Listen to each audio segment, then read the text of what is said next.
Hello les gars. Là on reprend en fait les bases de cette chaîne.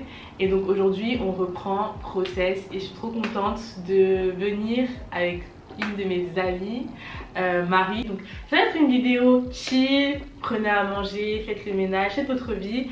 En fait Process c'est vraiment un concept de vidéo très simple. Et le but c'est vraiment d'échanger, d'avoir des conversations profondes ou pas sur notre processus, sur la destinée, sur les relations, sur l'amitié. En tout cas tout ce qui touche à la destinée et tout ce qui touche à devenir une meilleure version de soi. On se retrouve juste après pour cette vidéo.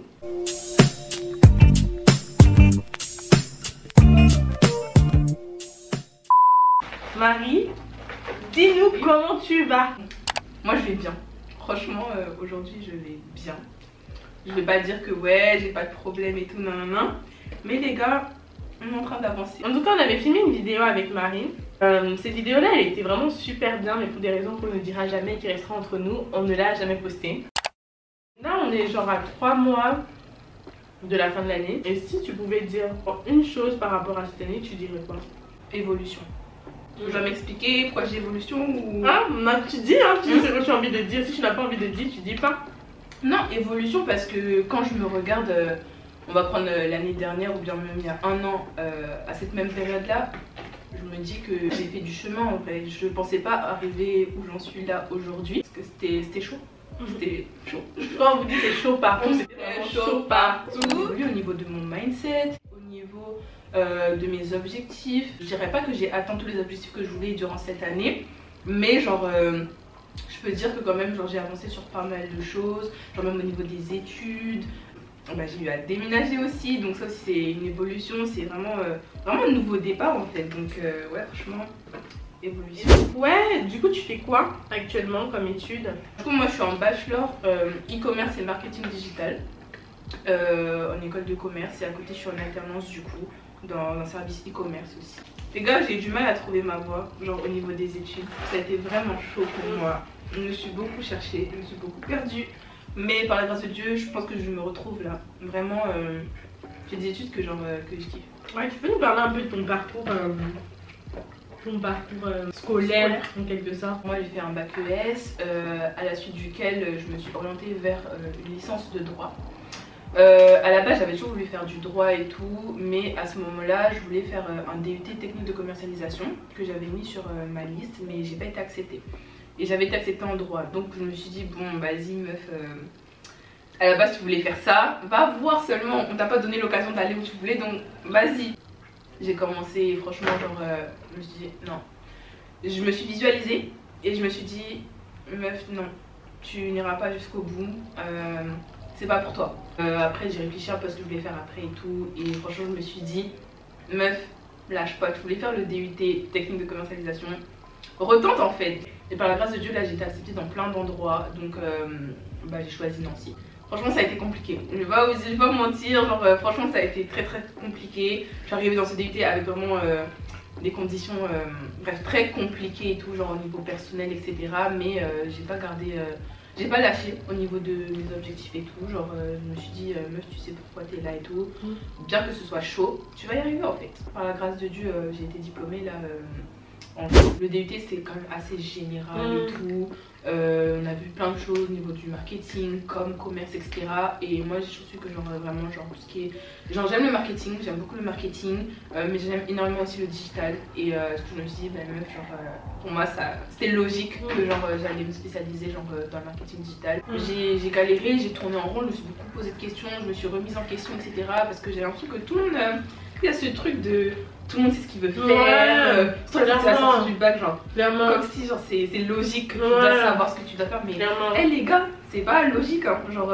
si tu sais pas ce que tu veux faire même à l'heure actuelle c'est ok, faut vraiment genre prendre le temps de se connaître, de savoir ce que tu aimes et tout, parce que et pas juste faire des études pour faire des études, c'est ça, genre avoir un bac plus 5 et tout, ok, mais après et après ouais, au niveau du parcours scolaire et tout, et Marie on est un peu pareil. Le bac, je voulais rentrer à Sciences Po et j'avoue au début ça me tentait pas, je voulais le faire pour ma mère et tout, et au dernier moment en fait je me suis rendu compte que ouais en fait ça m'intéressait, mais la communication politique c'est vraiment ce qui m'intéressait. Au final quand je me suis vraiment mise dessus c'était trop tard, donc au final je suis allée en droit, mais il faut savoir que moi je suis têtue. Je suis allée en droit pendant 2 ans et j'ai forcé pendant 2 ans. Ah, ça, j'ai forcé. Je me suis dit, bon, le droit, c'est pas ça. Et j'avoue, moi, j'ai une réflexion très simple. Bon, franchement, je me suis dit, si tu vas dans un truc où tu sais que tu peux faire une alternance et que tu vas avoir de l'argent de côté.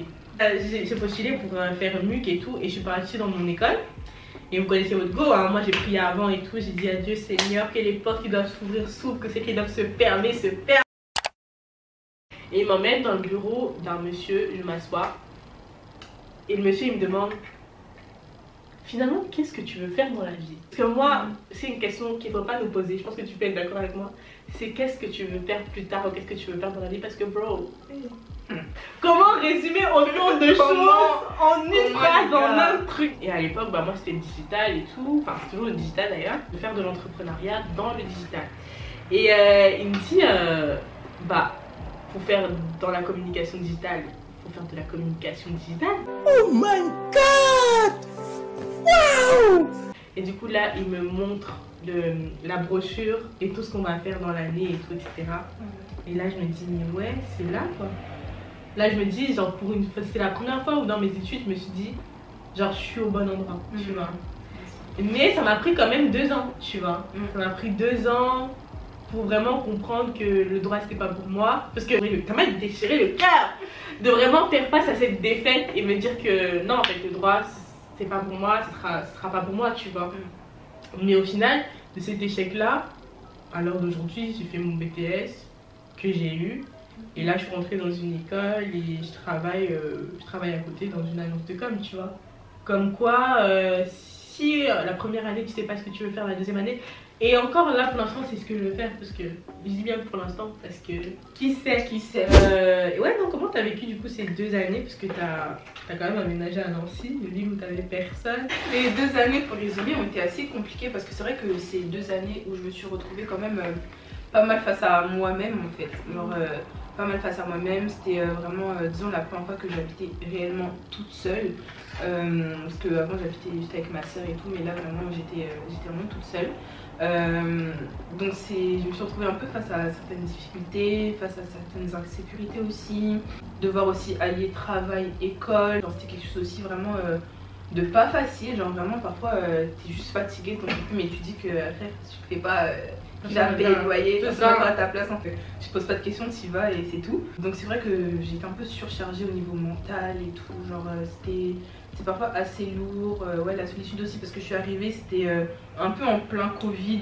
En tout cas, le Covid était encore vraiment très présent. Donc c'est vrai que même au niveau de mes études, de ma formation, au début on était en cours en ligne. Donc il n'y avait même pas trop ce contact aussi social et tout, rencontrer des gens physiquement, tout ça.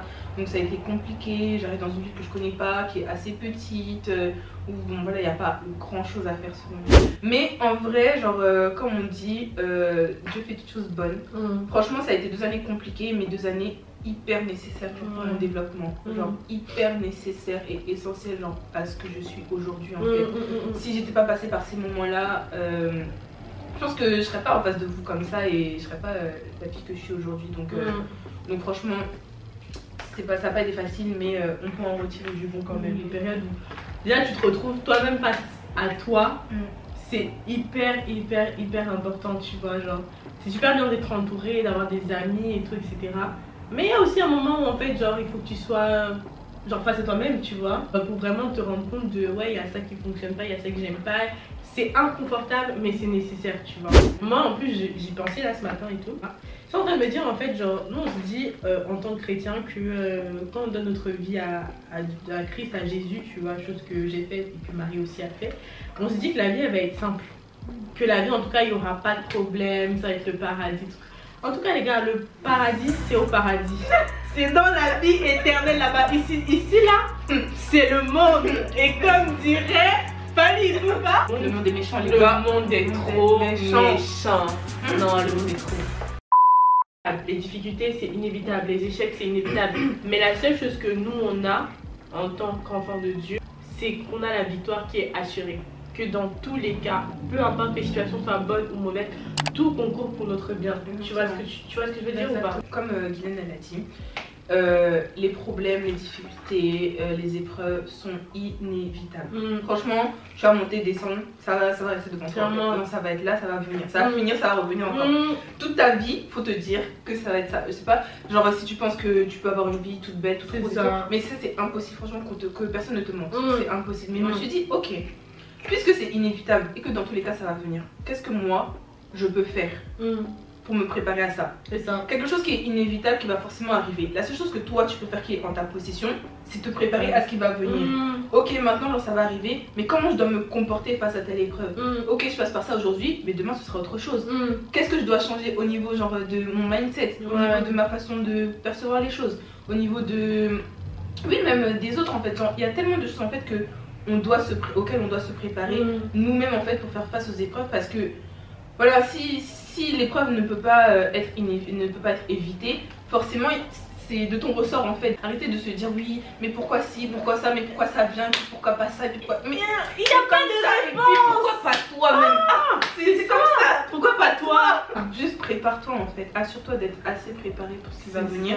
Et si t'es pas préparé, c'est pas grave, je vais être préparé sur le tas en fait, parce qu'il faut arrêter de croire aussi qu'on peut se préparer à tout. Genre ça c'est ça. Il y a des choses, c'est quand ça va venir que tu vas devoir te préparer, tu vois. Donc ouais, le but c'est vraiment de se mettre dans les meilleures dispositions possibles, tu vois. Et puis parce que bon, avec Marie on est vraiment amis, et quand on traversait nos histoires et tout et nos difficultés, ce que je lui disais souvent c'est que dans tous les cas il y a ce qui est de notre part, il y a ce qui est de la part de Dieu, tu vois. Mais nous on doit faire notre part et Dieu doit faire sa part. Donc ça veut dire que c'est pas juste tu vas t'asseoir et puis tu vas attendre que Dieu passe parce que Dieu est miséricordieux et puis il est bon. Là, tu vas attendre. Tu vas attendre. Sur le bas-côté, tu vas attendre. Et puis la vie continue. C'est ça. Tu attends et puis la vie continue. Tu vas t'asseoir comme les gens qui sont à l'arrêt de bus là. Tu vas voir le bus passer devant toi et puis voilà, tu vois. Mais il y a notre part, tu vois. Et notre part, c'est vraiment se préparer, essayer au max de se connaître, de comprendre aussi comment le monde fonctionne, tu vois. Donc ça c'est super. Et je me dis des fois en fait on néglige des choses, on néglige en fait le fait de vraiment comprendre le monde, comment le monde fonctionne, comment genre la vie fonctionne, tu vois, genre comment toi-même tu fonctionnes déjà, commence déjà à savoir comment toi-même tu fonctionnes face aux problèmes, aux adversités, comme tu as dit en fait, genre. Et vraiment pour ceux qui savent, je sais même pas quand cette vidéo sortira, mais il y aura une vidéo qui va sortir. Parce que quand je traversais tout ça aussi, moi il y a un truc que j'ai vraiment compris, c'est le fait de ne pas traverser tout toute seule. Parce que moi du coup je me suis fait suivre par une mentor. Et voilà, il y a vraiment un truc sur lequel genre, on a beaucoup appuyé pendant nos sessions et tout, etc. C'est vraiment le fait de bâtir des stratégies. Vraiment genre, bâtir une stratégie, c'est-à-dire que tu sais que ça va arriver. Commence déjà à te bâtir une stratégie quand ça arrive. Si tu sais que, genre, tu sais que tu peux manquer dans la vie, et une épargne! Tu vois ce que je veux dire ou pas? Tu sais que tu vas être triste, et ben il faut que tu commences déjà à regarder dans ton entourage quand je suis triste. Qui est-ce que je peux appeler, qui a les bons mots pour moi, qui n'a pas les bons mots, qui il faut que j'évite, qui il faut que tu vois, genre des trucs comme ça, tu vois. C'est ça la préparation. Je suis super d'accord avec toi quand tu parles vraiment du fait de vraiment se préparer, tu vois, parce que genre maintenant que on a ça en moins, tu vois, de se dire au moins tu seras pas surpris. Quand il t'arrive quelque chose, t'es pas surpris parce que tu sais que genre c'est comme ça que la vie est, tu vois. Tu vois ce que je veux dire? Donc t'es bien, tu vois. Donc ouais. C'est vrai qu'il doit y avoir aussi une évolution dans ton entourage en fait. Mais si toi tu vois que tu évolues, mais ton entourage aussi est toujours en arrière, enfin beaucoup, mais je t'aime chacun de son côté. C'est ça, dans la paix. C'est que nous, on aime la paix.